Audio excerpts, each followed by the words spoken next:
Hello दोस्तों, हमारे YouTube channel बंदेली study में आप लोग का स्वागत है।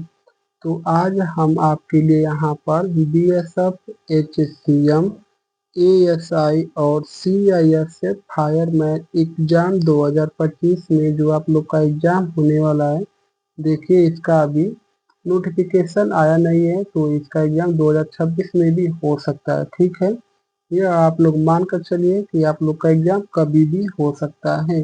तो इसी से संबंधित मैं हिंदी के टोटल 25 प्रश्नों को लेकर आया हूँ। तो यह जो 25 प्रश्न है ना दोस्तों, यह आप लोगों के लिए 100% PYQ और आपके लिए एग्जाम में छपने वाले प्रश्न साबित होंगे। तो दोस्तों, अगर आप लोग हमारे YouTube चैनल बंदेली स्टडी पर अगर पहली बार आए हैं, तो सबसे पहले आप हमारे चैनल को सब्सक्राइब कर लीजिए। सब्सक्राइब करने के बाद आप लोग इसे प्रैक्टिस सेट में लास्ट तक जरूर बने रहिए। और दोस्तों, मैं शुरू करने से पहले आप लोग को बता दूं कि मैं इसे प्रैक्टिस सेट में केवल आप लोग को क्वेश्चन पढ़ूंगा और आंसर का ट्रिक कर दूंगा। अगर आप लोग को लगेगा कि मैं क्वेश्चन का आंसर जल्दी जल्दी ट्रिक कर रहा हूं, तो आप हमारे वीडियो को क्लोज करके या फिर दोबारा भी देख सकते हैं। यह प्रैक्टिस सेट हमारे YouTube चैनल बंदेली स्टडी पर ही पड़ा रहेगा। तो चलिए शुरू करते हैं। हमारा प्रश्न संख्या 1 है, अंगद का पाँव मुहावरे का अर्थ है। तो अंगद का पाँव मुहावरे का अर्थ आप लोग को समझ आ रहा है, यानी कि जो अंगद का पाँव था वह एक जगह पर टिका रहा, यानी कि मजबूती से टिकाना। तो ऑप्शन ए होगा इस प्रश्न का उत्तर। ठीक है, अगला प्रश्न है, स्वर्ग का विलोम शब्द क्या होगा। तो स्वर्ग का विलोम शब्द जो होगा दोस्तों, वह हमारा नर्क भी होगा, पाताल भी होगा, अधोलोक भी होगा, यानी कि ऑप्शन डी होगा इस प्रश्न का उत्तर, सभी। अगला प्रश्न है, अकस्मात का पर्यायवाची शब्द क्या है। तो अकस्मात का हमारा पर्यायवाची जो शब्द है, अचानक भी होगा, सहसा भी होगा, एकाएक भी होगा। तो ऑप्शन डी में क्या दिया है, उपरोक्त सभी होगा इस प्रश्न का उत्तर, ऑप्शन डी। अगला प्रश्न है, जिनके मुख में राम बगल में छुरी, कब पाई की काटी मूड़ी। यह तो हमारे दोस्त और मतलब जो मित्र होते हैं उसी में से विश्वासघाती जो दोस्त होते हैं, उन लोगों पर यह कहावत बहुत अच्छे से बैठ रही है। यह किस अलंकार का उदाहरण है, जिनके मुख में राम बगल में छुरी। तो यह दोस्तों क्या है, कौन सा अलंकार है हमारा, यह हमारा विरोधाभास अलंकार है। आप लोग को ऐसे महसूस हो रहा होगा कि विरोध कर रहा है, इसलिए ऑप्शन बी होगा इस प्रश्न का उत्तर, विरोधाभास। निर्मल शब्द का विलोम शब्द क्या होगा। निर्मल का विलोम शब्द गंदा, अशुद्ध, मलिन, यानी कि ऑप्शन डी होगा इस प्रश्न का। तो देखिए दोस्तों, यह जो मलिन लिखा है, अगर यही नलिन लिखा होता, यह देख रहे हैं मलिन लिखा है ना, इसके स्थान पर नलिन लिखा होता, तो यह कमल का पर्यायवाची हो जाता। ठीक है, लेकिन यह मलिन है, इसलिए ऑप्शन डी होगा इस प्रश्न का उत्तर। अगला प्रश्न है, रामेश्वरम शब्द में कौन सा समास है। तो रामेश्वर शब्द में कौन सा समास है। रामेश्वर शब्द में हमारा तत्पुरुष समास है, ऑप्शन बी होगा इस प्रश्न का उत्तर, तत्पुरुष समास। सबसे पहले समास का विलोम शब्द व्यास होता है। समास के टोटल 6 भेद होते हैं। अगला प्रश्न है, रात दिन में कौन सा समास है। देखिए दोस्त, यह जो ऑप्शन डी छूट गया है, यह उत्तर नहीं होगा। ठीक है, एडिट करते समय मिस्टेक हो गई है, इसके लिए मैं माफी चाहता हूँ।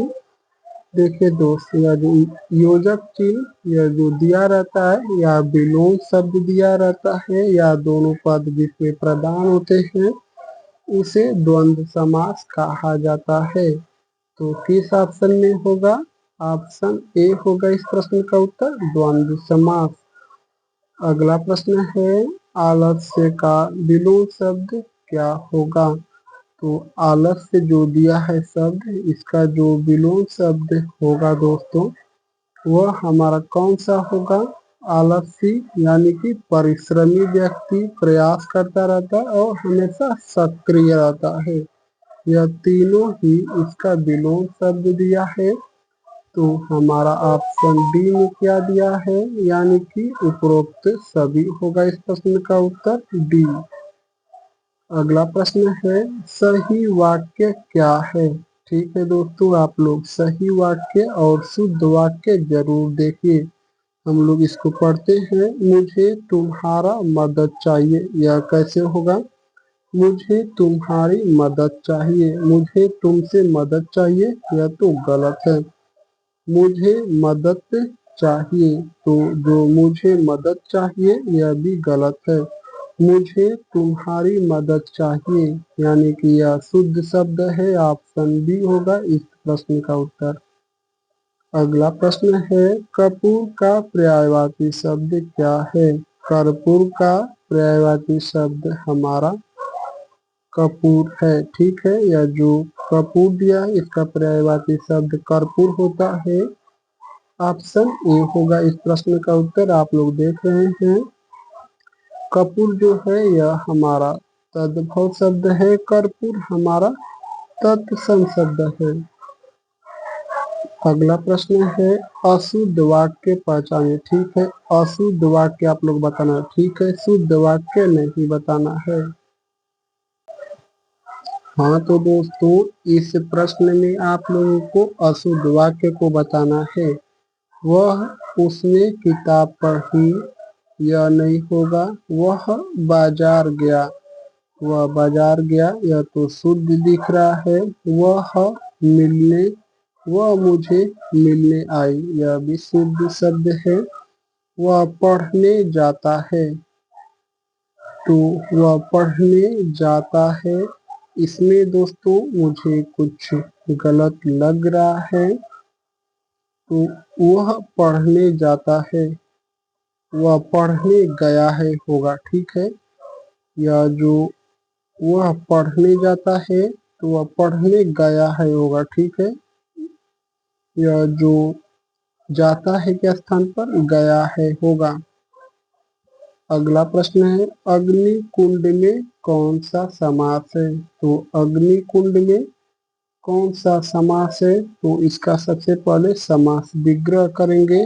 तो अग्नि के समान कुंड, ठीक है, अग्नि के समान कुंड होगा हमारा। तो है जो के समान किस में मिलता है? कर्म धारय समास में मिलता है। तो ऑप्शन बी होगा इस प्रश्न का उत्तर, कर्म धारय समास। अगला प्रश्न है, कड़ी धूप में कौन सा अलंकार है?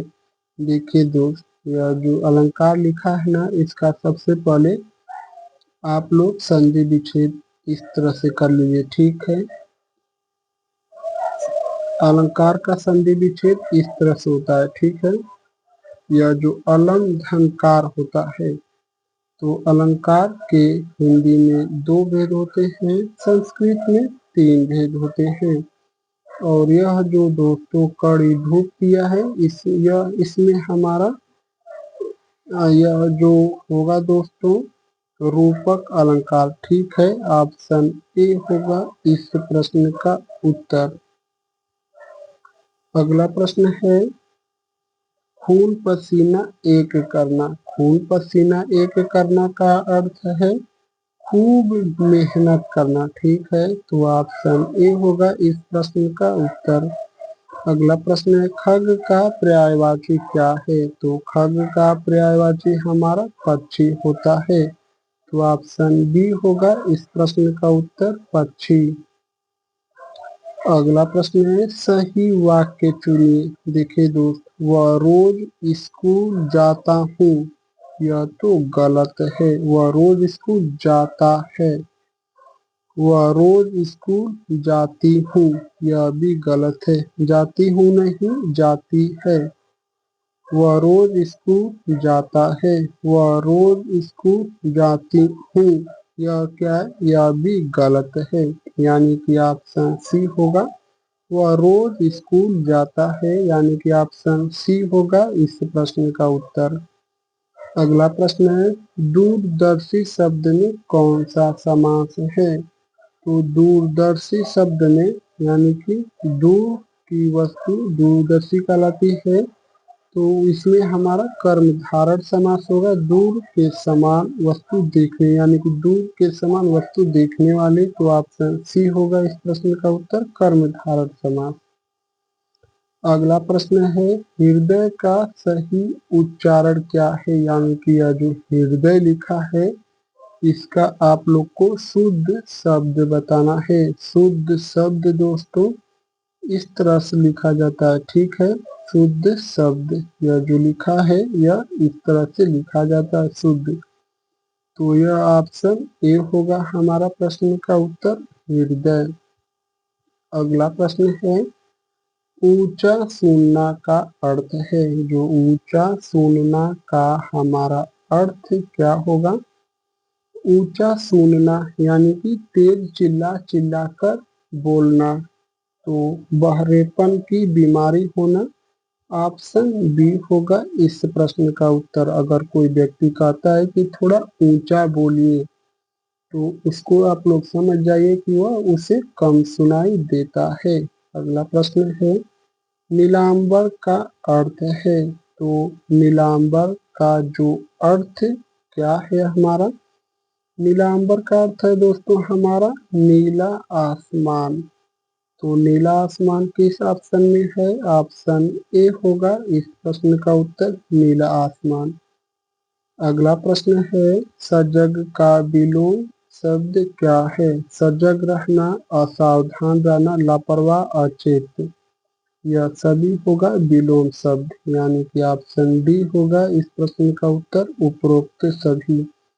आप लोग इसको इस तरह से भी लगा सकते हैं, सचेत का अचेत होता है, ठीक है। इस तरह से आप लोग मतलब देख सकते हैं। लापरवाह का सावधान भी लिख सकते हैं, ठीक है। सावधान का असावधान या लापरवाह का भी सावधान, सजग का असजग भी लिख सकते हैं, ठीक है। सजग का असजग भी होता है। तो जैसे एग्जाम में आप लोग को प्रश्न मिलेगा उसी हिसाब से आप लोग को उत्तर देना है। अगला प्रश्न देखते हैं, धरती पुत्र का प्रयोग किसके लिए किया जाता है? धरती पुत्र का हमारा जो प्रयोग है वह किसान के लिए किया जाता है, ठीक है दोस्तों। धरती पुत्र किसान के लिए किया जाता है, तो किस ऑप्शन में है? ऑप्शन बी होगा इस प्रश्न का उत्तर। देखिए दोस्त, बस टोटल 22 ही प्रश्न थे इस प्रैक्टिस सेट में।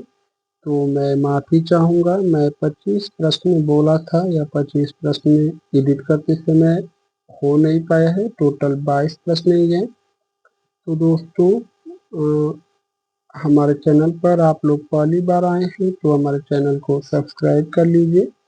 वीडियो अच्छी लगी है तो लाइक करना मत भूलना दोस्तों। आप यह भी कमेंट करके ज़रूर बताइए कि यह जो मैं आप लोगों के लिए 25 प्रश्नों को लेकर आया था यह आप लोगों के लिए कैसा लगा, आप लोग ज़रूर कमेंट करके बताइए। आप लोग का बहुत बहुत धन्यवाद दोस्तों।